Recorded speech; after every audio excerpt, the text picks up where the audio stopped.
Hey, what's going on, guys? So this week was definitely Xbox week. A lot of huge announcements. Of course, the pre-orders went live and all sorts of other stuff. So in today's news video, we're going to talk all about Microsoft and all the crazy stuff they're doing. So without further ado, let's jump into it.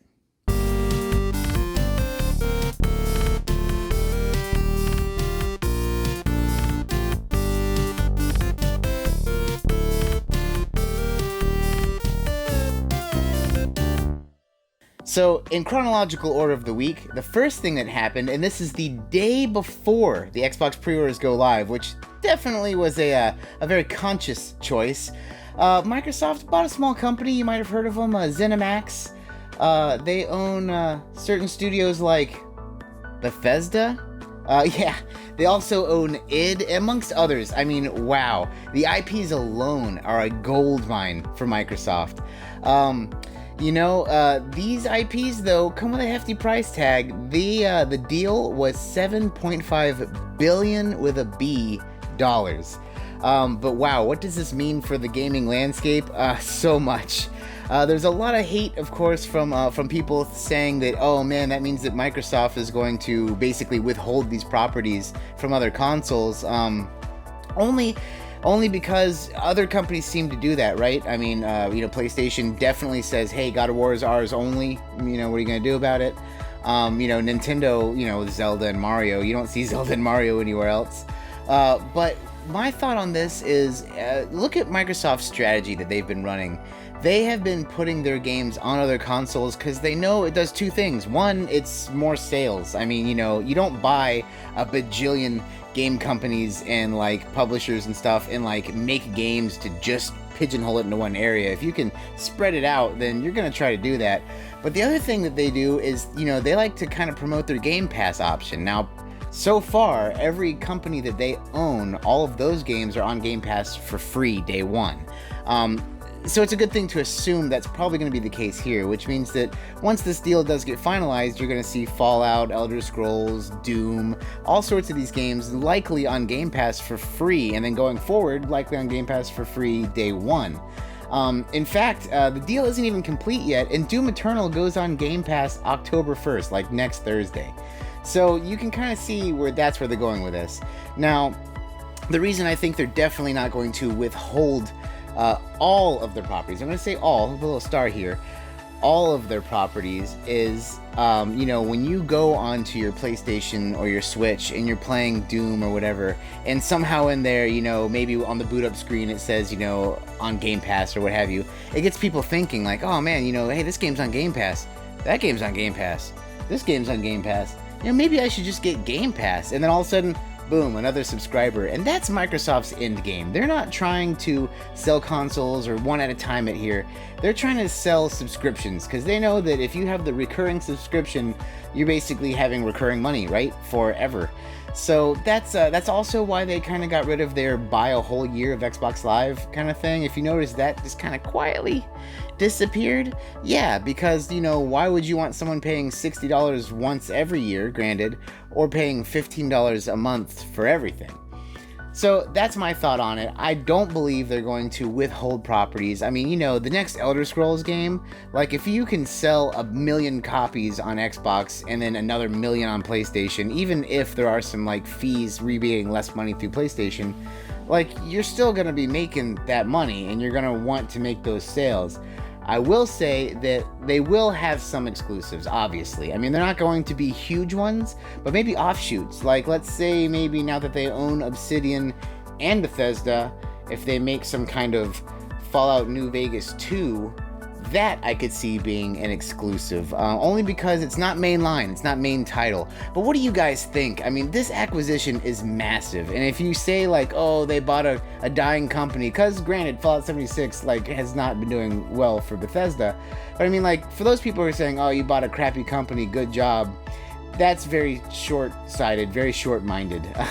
Microsoft is really restructuring these guys, and they're sharing assets with all these companies. So you have things like Obsidian and Bethesda. I didn't give that example for no reason.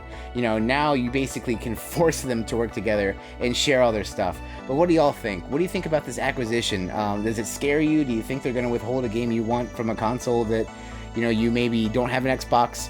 Or do you think it's an awesome thing? I personally think it was got out of nowhere and like a very, very big power play. So from that, we're going to go into some, I don't know if it'd be bad news or just news. Microsoft did finally give the price on their expandable hard drive little memory sticks for the Xbox Series S and X. There's a lot of speculation on how much the thing's going to cost. They actually have this nice little table where it shows you that if you plug in a regular hard drive, you can save all games, save data, and store games on them. And also, just like the current gen system, you can play your Xbox 360 original and Xbox One games off of the hard drive. However, you cannot play Series X games off of a regular hard drive, and you also cannot get SSD speeds off of a regular hard drive. That being said, with this new little expandable 1TB hard drive, you can get those speeds, and you can play Xbox Series XS games off of it. So that would be the advantage of why you'd want one, especially if you're the kind of person who has a lot of digital games and maybe doesn't want to have to delete something to make room for something else. And then, as we all know nowadays, when you buy a disc, you still have 50 plus gigabytes of game that you're putting on your hard drive. That just seems to be the way of the world nowadays. But like I said, the price did come out, and it is steep. It is $220. The thing is a lot of people see that, and you're gonna see this little tiny memory stick, and you're like, this is $220? What the hell? But you look at the SSD style memory like that you buy for a computer nowadays, and it kind of lines up. I mean, I'm not gonna lie, there's a little bit of money on there, being that it's proprietary. Kind of like, think about how like Sony kind of jacked up the prices on their Vita memory sticks and even their PSP memory sticks. There's gonna be a little bit of that, I'm not gonna lie. But that price just comes with, that's where the technology is right now. I'm not going to be getting one of these probably anytime soon with a Series X. I think I would rather delete stuff and kind of rearrange games for a little while. I'm sure the price will go down eventually. But what do you guys think? I know this is a big deal for a lot of people because a lot of people like to have as much memory as possible. But at that price, is it something you're going to jump into? Let me know in the comments down below. Now, the last thing I want to talk about is console pre-orders, and I pre-ordered one. If you've been watching my channel for a while, you probably know which one I pre-ordered, but I'm going to explain it why a little bit better. And I also want to talk about what I had to do to get this damn thing. So, surprise, surprise, I decided to pre-order the Xbox Series X, and I got one. So, awesome. Before I go into the story of how I ended up getting it, because I'm telling you, it's not just like, oh, I logged on and pressed buy and I got one, because it was that easy. Nope. I do want to explain why I picked the Series X over the PS5. A lot of people who watch my channel are like, oh, you're an Xbox fanboy, blah, blah, blah. I want to be clear. I'm not a fanboy of either. I mean, I like them both. I like them both differently. I'm going to get them both eventually. My big decision was, which console am I going to get first? And I picked the Xbox for a very good reason. Nowadays, the assumption is, if you're an Xbox fan, you hate PlayStation. If you're a PlayStation fan, you hate the Xbox. To be honest, if I was to pick a console right now, like if someone said you can only play one, it's going to be the Switch anyway. Like, the Switch is better than both of those. But hey, that's a different conversation. Anyway, the reason I picked the Xbox Series X over the PS5 is currently there's really nothing on the horizon for either as far as an exclusive, like right now, like launch exclusive. There's gonna be some games coming out soon. Trust me, like Ratchet and Clank, I'm looking at you, man. Want to play that pretty bad. But so really at this point, it's which console is gonna play the third-party games better. And to be honest, the Xbox Series X is just the more powerful system.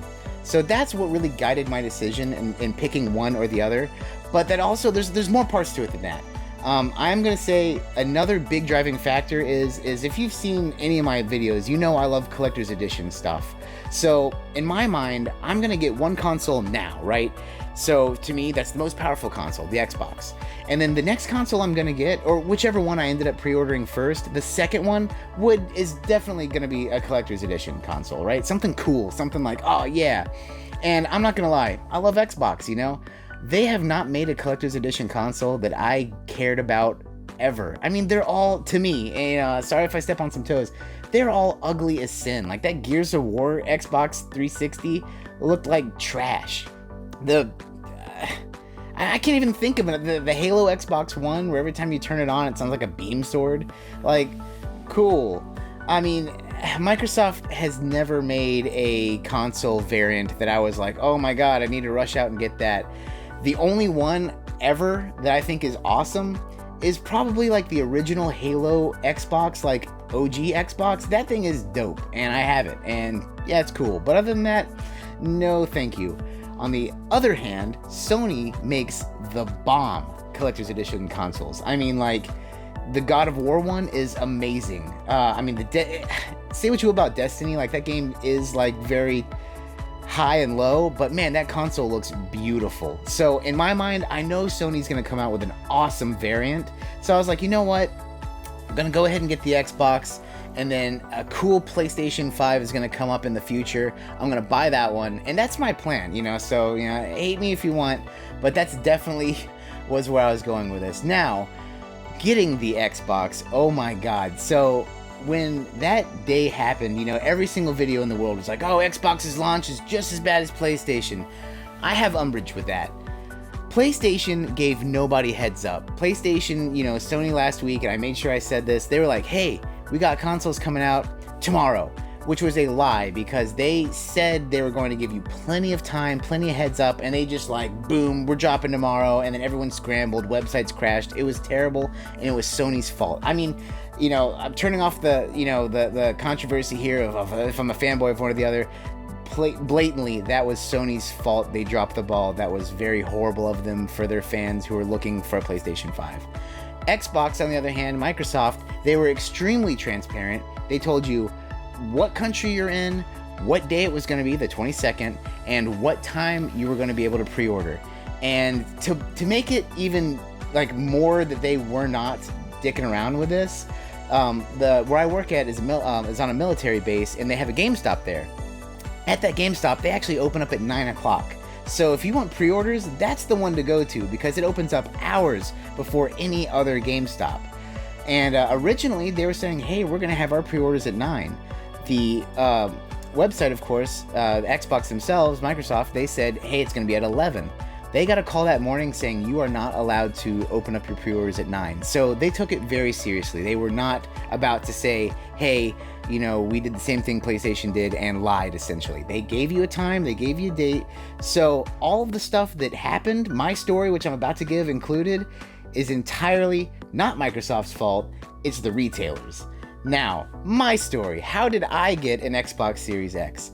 Oh my god. So I had a lot of meetings on Tuesday, so I could not be anywhere in person. I would have loved to stand in line, you know, old school style, right? Midnight release, stand in line.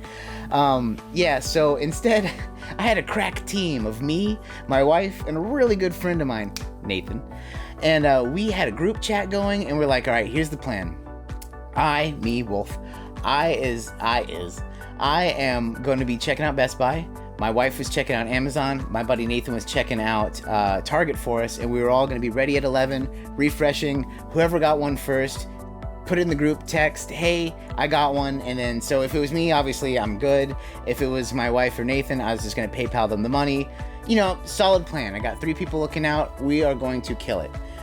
So I'm going through, and like I said, I'm at work. So I'm actually in a meeting, but it's over the phone, right? So I'm using my work phone for the voice part, and luckily at 11 they weren't talking about stuff that we had to do, so I could actually kind of tune into my what I was trying to do, of course, getting an Xbox. Anywho, so I'm refreshing on Best Buy, and it says currently available or coming soon, something like that.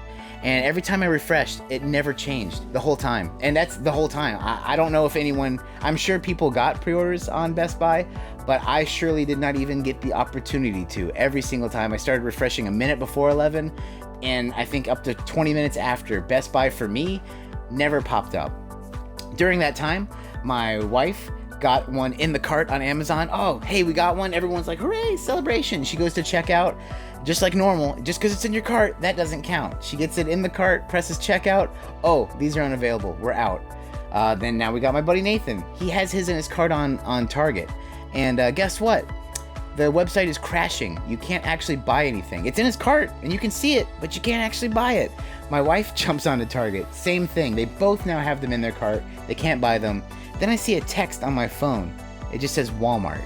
And it comes from my one of my coworkers, she works outside at the main desk, and I guess, she knew that I wanted an Xbox. I guess she was kind of looking out for me. So I'm like, oh, heck yeah. Jump onto Walmart on my phone, get it in my cart. They still have them. Get it in my cart, go to checkout, and boom. Gone. None. You lost it. So at this point, I give up. No Xbox for me. Oh well, I'll try in the store later. We'll see what happens. Maybe another round of pre-orders. So that's it. Anyway, the meeting ends, and my coworker peeks her head in the door and goes, we're all wearing masks, of course, right? We're COVID, so we're wearing our masks. And she kind of nods to me, and I go, no, didn't get it. Well, she then points at herself and nods again. I'm like, what are you talking about? You can't see, right? Masks.